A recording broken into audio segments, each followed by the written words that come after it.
Bien, me alegró mucho que se generaran, la idea es esa, justamente un poco dialogando asincrónicamente con Cielo. Me quedaba reflexionando sobre esta conclusión que ella dice, bueno, me quedan más dudas que certeza, y digamos, parte de el transitar cualquier disciplina académica es justamente construir preguntas, ¿no? Aprender a construir preguntas, desnaturalizar procesos que uno los asume como cotidianos. Entonces, bienvenido sea si aparecen nuevas preguntas, nuevos ejes para mirar, para tomar distancia, para reflexionar sobre nuestras prácticas cotidianas. Y la idea es esa, ¿no? Así que bienvenido sea, y también bienvenida este retomar otros autores que han visto en otras asignaturas, y de eso se trata, ¿no? De ese intercambio y de esa relectura. Ustedes, yo les decía, desde los primeros días que empezamos a encontrarnos, esta asignatura lo que busca es recuperar todos aquellos saberes que vienen realizando en la carrera e incluso por fuera de la carrera, para poder ponerlos en tensión, en discusión con otros autores, con otras temáticas, y en función de ello producir esto que se conoce como aprendizaje con H significativo, ¿no? Cuando uno construye el aprendizaje significativo es cuando uno no repite como un loro un texto, un concepto, sino que uno logra leerlo en función y volverlo significativo, volverlo propio en su camino de lectura. Entonces, bienvenida sea la revisión de Verón. Eliseo Verón, un semiólogo argentino que creo que a nivel internacional tiene un gran peso, y de la misma escuela es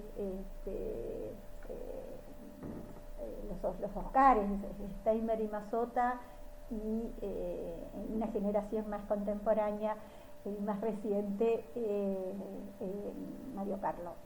Así que, genial. Yo acá les puse, bueno, dentro de este programa, nosotros estábamos transitando esta unidad 2, que si bien parece larga a nivel de textos, son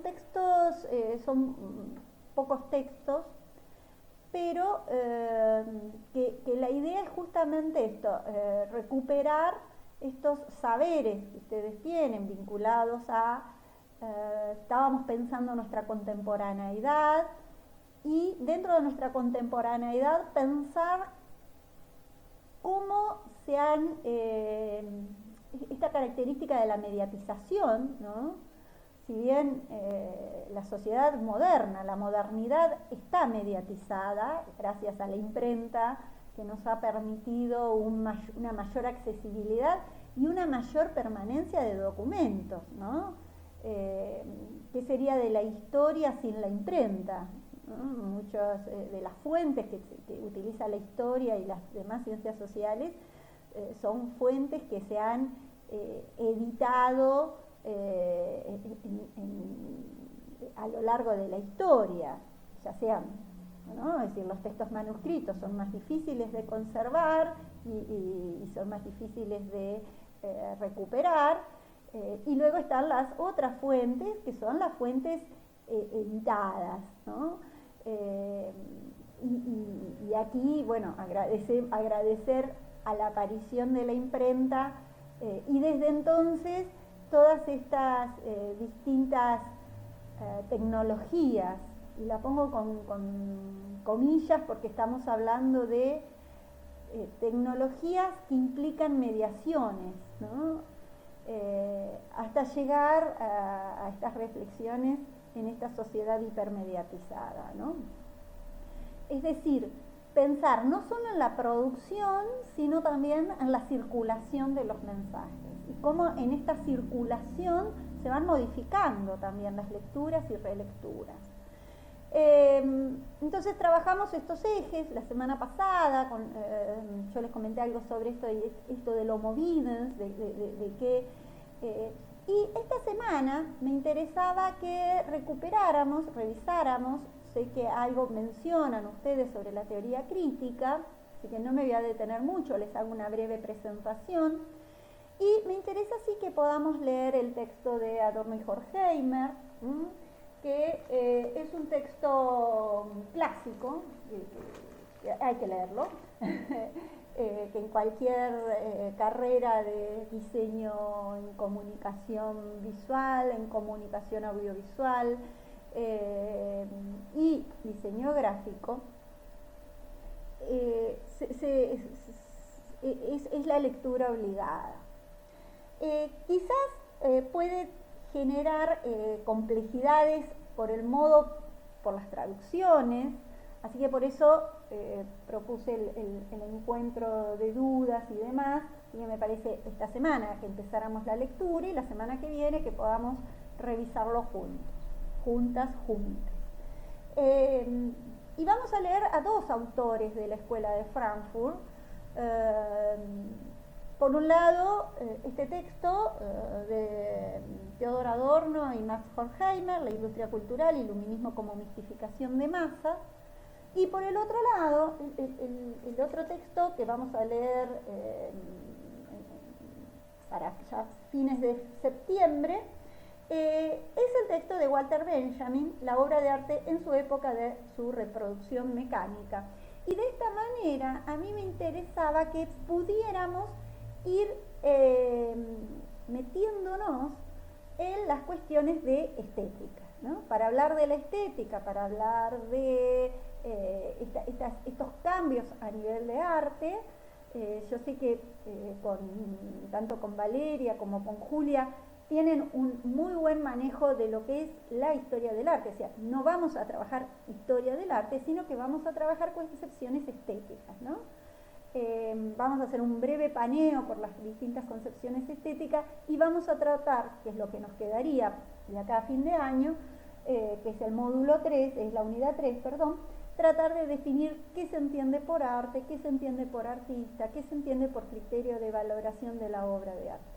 Pero pensar el siglo XX y el siglo XXI,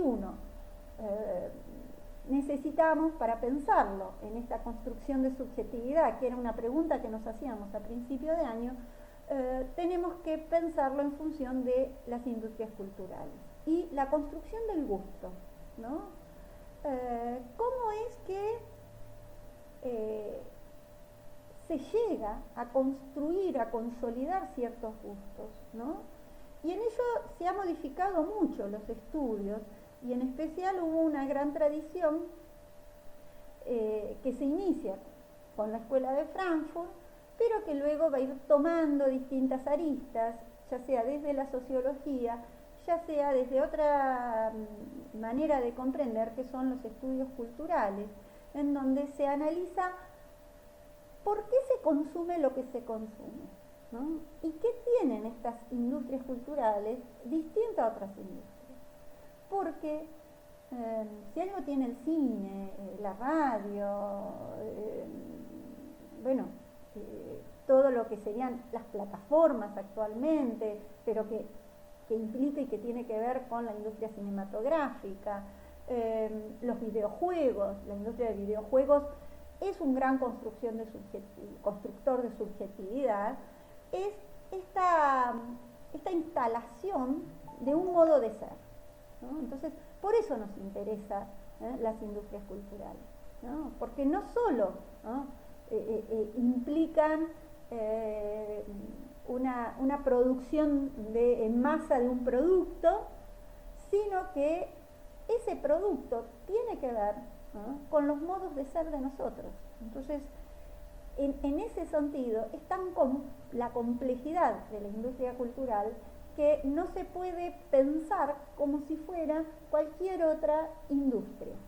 Tiene una cualidad propia y que tiene que ver con la construcción de subjetividad, con la construcción cultural, con las definiciones y a su vez es definida en esta cinta de Moebius con respecto a lo que es la cultura, con respecto a lo que son las identidades locales, territoriales, y que no podemos pensar en identidades si no pensamos también en este contexto tan complejo de globalización, pero también en tensión con las localidades y con quienes definen qué son las identidades, ¿no? Entonces, esta contemporaneidad sumamente compleja, que decíamos, estamos viviendo un cambio y un quiebre de paradigma,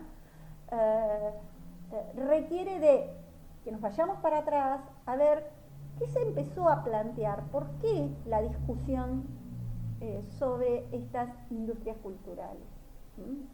Entonces, por eso traemos la Escuela de Frankfurt. Para poder pensar en estos autores que vamos a ir analizando, que pertenecen a lo que se ha denominado Escuela de Frankfurt. En realidad nos vamos a remitir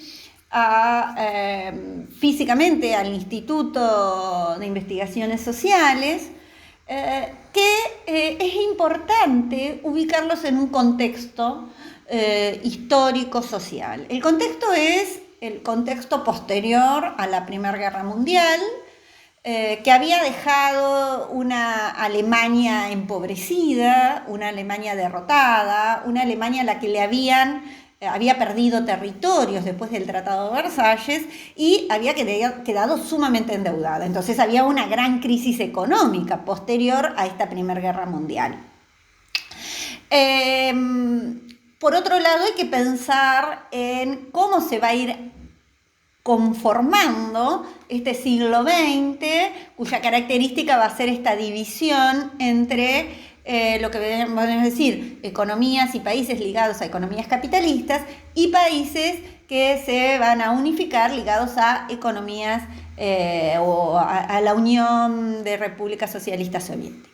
Entonces, dos maneras de comprender que también implican dos maneras de comprender las industrias culturales que empiezan a surgir, en especial vinculadas a lo que van a ser los medios masivos de comunicación, ¿no? Estos nuevos medios, la radio, pensemos, el cine, que están surgiendo y cómo van construyendo estos medios subjetividades.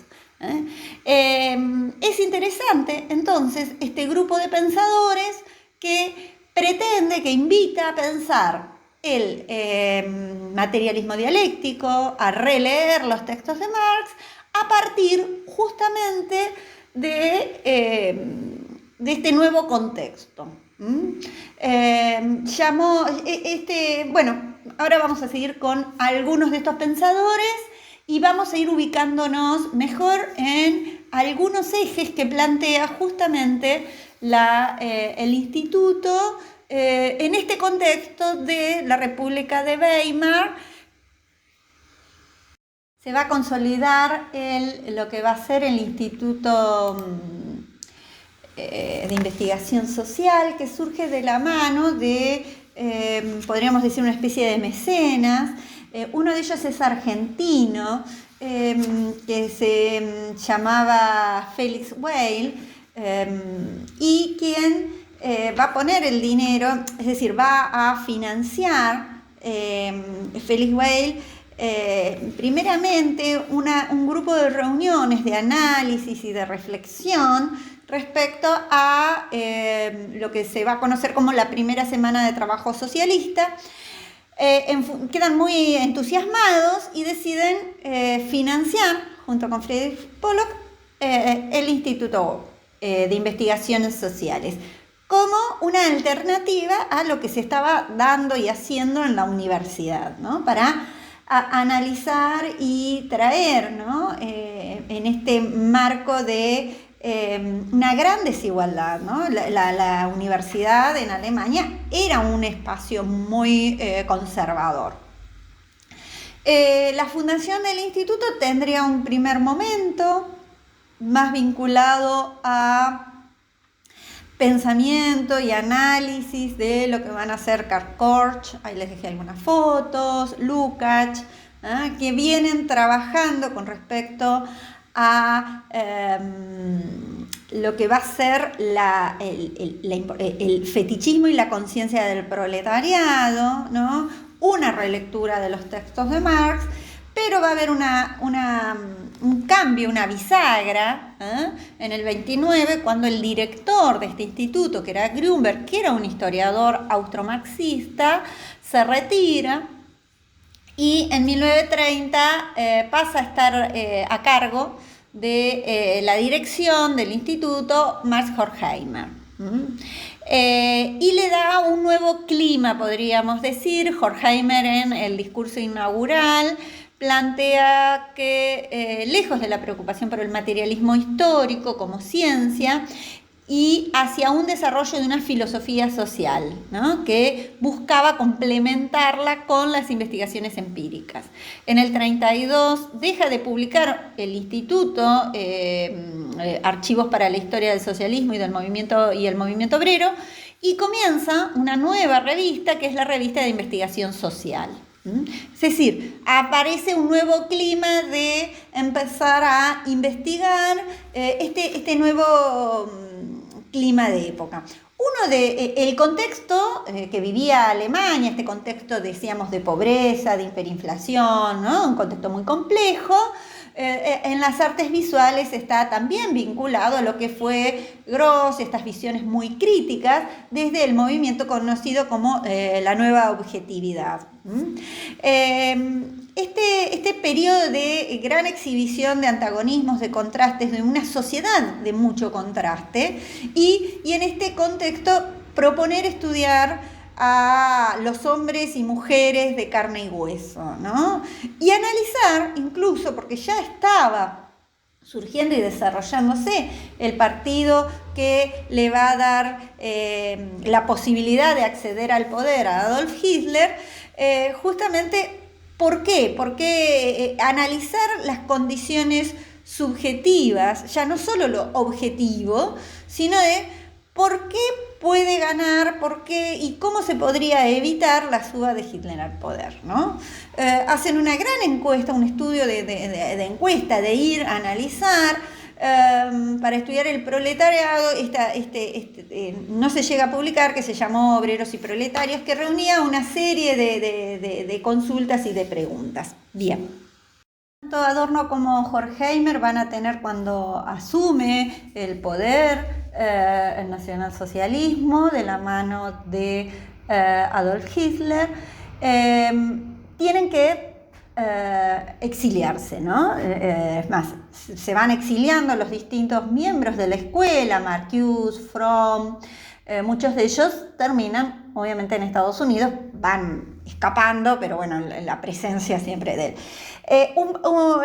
Benjamin no llega a exiliarse, si bien no fue un miembro activo, siempre estuvo vinculado, y se lo vincula al pensamiento de la Escuela de Frankfurt.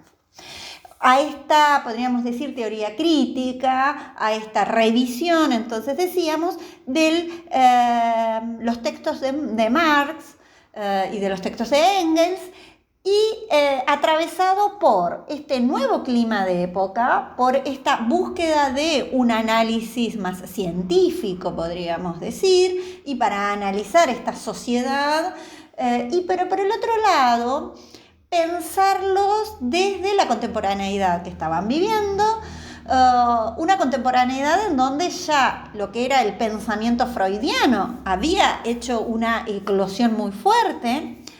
Pensamos en esa Viena de la secesión vienesa, y la importancia del inconsciente, la importancia del psicoanálisis, también va a marcar una influencia junto con esto que habíamos observado ligado a los nuevos medios masivos de comunicación, ¿no? Entonces, esta necesidad de exiliarse y esta transferencia hacia lo que va a ser la Universidad de Columbia en Nueva York. En este nuevo ambiente había que repensarse, ¿no? Era un ambiente burgués, en donde estaban pensando y estaban. Van a tener una visión muy crítica, tanto Adorno como Horkheimer, de ese ambiente burgués, capitalista, de esa economía capitalista que se desarrollaba y que era el vínculo mayor Estados Unidos, en especial esas industrias culturales que se desarrollan, y esta visión tan negativa, tan hostil, podríamos decir, se puede observar en este texto que se llama Dialéctica de la Ilustración, que justamente no lo publican en Estados Unidos, sino que lo publican en Holanda, y se vincula justamente con, por un lado, el liberalismo norteamericano y por el otro lado, el fascismo alemán, ¿no? Ese nacionalismo el clima, es decir, se publica en el 44 y es el clima ya de fines de la Segunda Guerra Mundial, y en donde ellos están preparando también este retorno, ¿no? El retorno al instituto post Segunda Guerra Mundial. Ese es el contexto en el que se origina y surge esta dialéctica de la Ilustración, en donde va a aparecer uno de los capítulos dedicados al análisis de estas industrias culturales.